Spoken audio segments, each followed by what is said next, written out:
Don't come to the wedding. It's a happy day after all.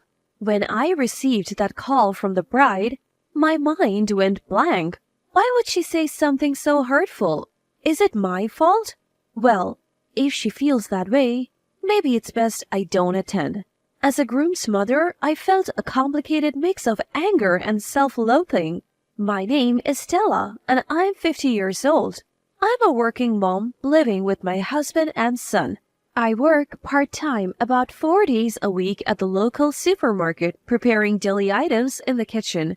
My son got a job 4 years ago, so we don't have to worry about tuition anymore. Now, it's just the house mortgage. There are still 15 years left on it. I have got to keep working. With these things in mind, I'm working again today.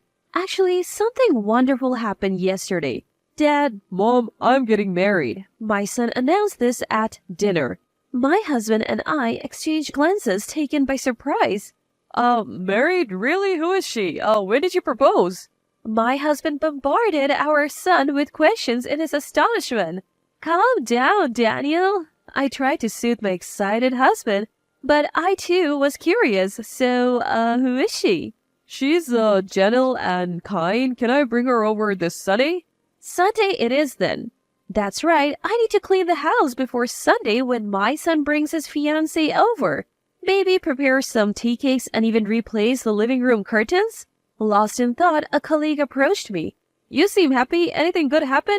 Everyone in the kitchen wears large masks, so facial expressions are hidden, but did my good mood still shine through? Feeling a bit embarrassed, I replied, You caught me. My son is getting married. Oh, congratulations. How old is your son? He's 27 this year, finally done with parenting. It felt like a weight lifted off my shoulders. Despite everything, I couldn't believe my son was getting married. You know, my son's bringing his girlfriend over this Sunday. I couldn't help but share my excitement. I can't wait. Wonder what she's like. He told me she's a gentle and kind person. I'm sure she's wonderful.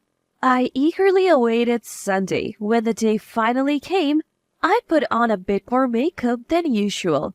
Gotta make a good first impression. I looked in the mirror, checking my reflection. A reddish scar stretched from my right cheek to my ear. Makeup somewhat hides it, but will it still stand out? Lost in my thoughts, in front of the mirror, my husband approached. What are you doing? Just trying to cover this up a bit. Don't worry too much. You're beautiful just the way you are. His words warmed my heart. He's such a kind soul. Thank you. It's a thing of the past. I don't mind. I mean, I have my loving husband and son. What's a little scar, right? I wish I could truly say that, but a woman's vanity? Having a permanent burn mark on my face is hard to overlook. The scar is from a fire at my childhood home when I was in high school. The fire started next door, and though I narrowly escaped, it left a lasting mark. Everyone survived, and that was a miracle. But there were moments I wished the flames had taken me. I believed the scar meant no more love, no more romance. I retreated, convinced I would never be loved again. The trauma from those teenage years was overwhelming, leading to some dark thoughts. But my savior during those times was my husband. We grew up together, our families closely knit. Concerned about my despair, he would visit daily, offering words of comfort. I don't care about the scar. You're still the same beautiful person to me. At first, I was wary of his words, but gradually I opened up. Our bond grew, leading to marriage. I'm forever grateful to him for saving me back then and for supporting me now. Marriage is truly wonderful. I thought as much looking at my husband's broad back. The scar remains, but meeting my husband, getting married, and having our child are treasures I wouldn't trade for anything. It was just past noon when the doorbell rang. Seeing the woman our son brought home, my husband and I greeted her with warm smiles. Welcome. Please come on in. I led our son and his girlfriend into the living room. Thank you for having me. Just as our son had described, she seemed calm and kind-hearted. She had a radiant fair complexion framed by beautiful black hair. Her name was Gabriela. She works as an office clerk and she's 2 years younger than our son. Both my husband and I were impressed by her modest and humble demeanor. I felt so relieved. She seemed like a good person. I let out a sigh of contentment. So, where are you from? My husband asked, trying to ease any tension. I'm from Charleston, South Carolina. Ah, Charleston. Beautiful views and delicious food. A wonderful place. Thank you. What do you do for a living? I drive a taxi. That's impressive, making a living driving. My husband spoke gently and Gabriela replied in the same calm manner. Our son looked relieved seeing them interact. I'm so glad you have brought such a beautiful person into our lives, I whispered to him. You know, she's way out of my league. He replied, blushing. I looked forward to their future together. He might be a handful sometimes, but please take care of him, I said to Gabriela. But she just gave me a vague smile, not meeting my eyes. Maybe she was still nervous? I tried to engage her more in the conversation, but she only offered polite smiles to my efforts. Is your job demanding? It's okay. Do you have any hobbies? Not really. Our conversation didn't flow as I hoped. She seemed comfortable chatting with my husband. I wondered what the difference was. Was she wary of me as her future mother-in-law? I sat there feeling somewhat isolated during what was supposed to be a bonding family meeting. Yet I noticed she kept glancing at me. Is something wrong? No, nothing. I had a hunch. It must be about the scar from my burn. Should I explain it to her? But then again, sharing a sad story on such a happy occasion didn't feel right. As I pondered this, it became time to wrap up. The day ended without us having a meaningful conversation. I didn't think she was a bad person, but I felt we just weren't on the same wavelength. Even though I had only spent a few hours with her, I had that gut feeling. Still, I wanted to celebrate their marriage grandly. After all, what matters is that they love each other. Parents shouldn't interfere too much. That's what I decided. The two got their marriage license and decided to hold a wedding ceremony a year later. Since she was a child, the bride had always dreamed of a grand wedding and was adamant about sparing no expense. I had heard a few times from my son about how particular his bride-to-be was. I sometimes wished I had my own big wedding. I never did. Conscious of the burn scars, I felt a twinge of envy. I guess it's every girl's dream, but right now I'm happy. My son moved out and it's just me and my husband. It feels refreshing, like we're newlyweds again. From now on, if we can live modestly in our old age, that's enough for us. Hey. What is it, Daniel? Did you send something to Gabriela? Yes, I sent her the oranges our neighbor gave us. I had sent her a share of what we got a few days ago. Why did my husband know about it? They said it arrived crushed and rotten. What? They were fine when I sent them? Oh, maybe a few bad ones got mixed in and rotted?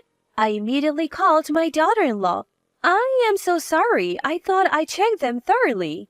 I would prefer if you didn't send gifts like that again. It's a bother. For some reason, she sounded hostile. But it was clear I was at fault, so I apologized deeply. I'm truly sorry. I won't send anything again. Also, we're pretty busy over here, so if you could refrain from calling too often. I understand. I'll be more mindful. She abruptly hung up. The only time I had called was to ask about the wedding. Did she really despise calls from her mother-in-law that much? She seemed like a completely different person from when we first met. Maybe it's best to limit our interactions. As I thought that and decided to limit my communication, my phone rang. Hello, Mom? It was a call from my son. What's up? Did something happen? Well, Gabriela mentioned that Mom was being cold to her. Did something happen? It's not that I'm being cold. You two are newlyweds, and you wouldn't want your mother meddling too much, right? That's not true. She said she wants to get along. I was about to exclaim in disbelief, but stopped myself. There is no point in me being stubborn here. Their wedding is just a few months away. Rumors of family conflict would be uncomfortable for both of them. I tried to maintain a distant relationship, but what if the daughter-in-law is trying to defame me? That feeling lingered. Then, a week before the wedding, it was during the weekday. Hello? Oh, is this mother-in-law? It's me. Oh, what's going on?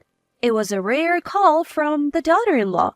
It's almost been a year since their marriage certificate was issued and our awkward relationship continues. This sudden call from her, what could it be? Actually, about the wedding, can you not attend? What? Why all of a sudden? I exclaimed in surprise. Your burn scar is disgusting. It's like you're a monster. It would ruin the whole wedding, so can you understand how I feel and not come? I was lost for words at this sudden insult. I was barely able to stand while holding the phone. Daughter-in-law continued pouring out her frustrations. She had disliked me since the family meeting day. That cold demeanor and ambiguous responses were because she was uncomfortable with me. As she imagines her ideal wedding, my presence seems like a stain on it.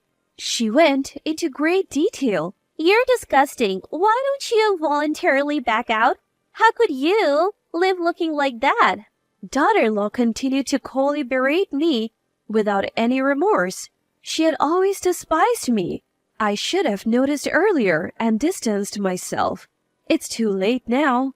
The rift between daughter-in-law and me became insurmountable. Thinking I had to get along feels so naive now. So you're telling me to skip the wedding, right? Yes, that's right. Fine.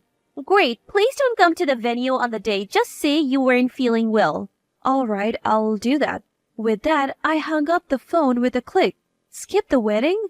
Does she even know who she's talking to? Challenge accepted. I'll gladly miss it. But with that determination, I couldn't hold back the tears. On the day of the wedding, I truly didn't attend. The ceremony was scheduled for 12 p.m. But even after 10 a.m., I was relaxing at home watching TV.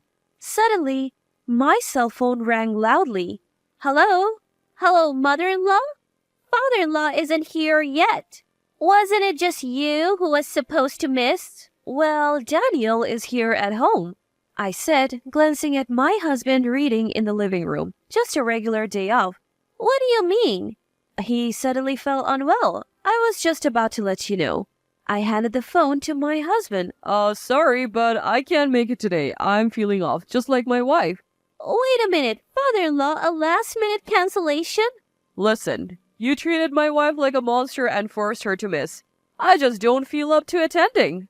I could tell Gabriella went silent on the other end when my husband said that. His eyes burned with anger.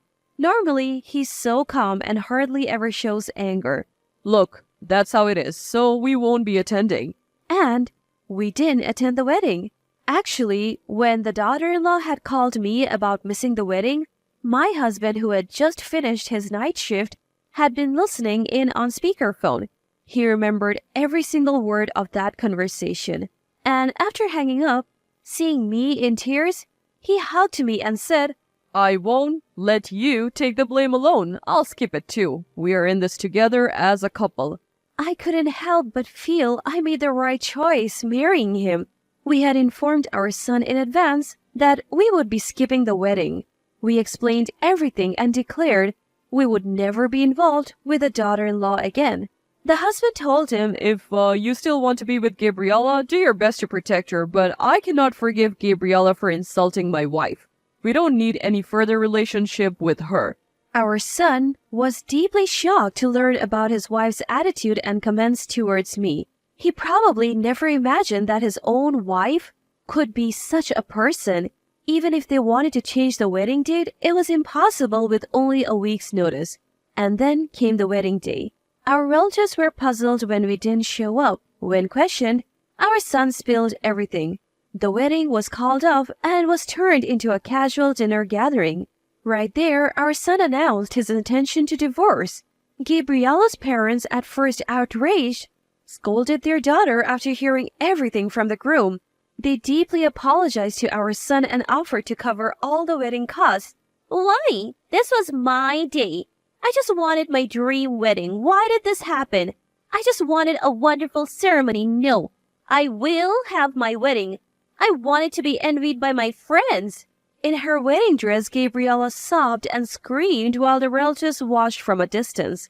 Afterwards, the two formally divorced. Their marriage lasted just a little over a year. Upon hearing about the whole fiasco, friends and acquaintances distanced themselves from Gabriella, leaving her isolated. From time to time, she contacts our son. Nobody's on my side, not even my friends. You're the only one for me. But our son remains steadfast and seems to ignore her. The only thing I regret is that my son's wedding ended in such a sad way. Even if it was largely Gabriella's fault, I can't shake off the guilt of being part of the reason. It's okay, Mom. This happened because of my choices.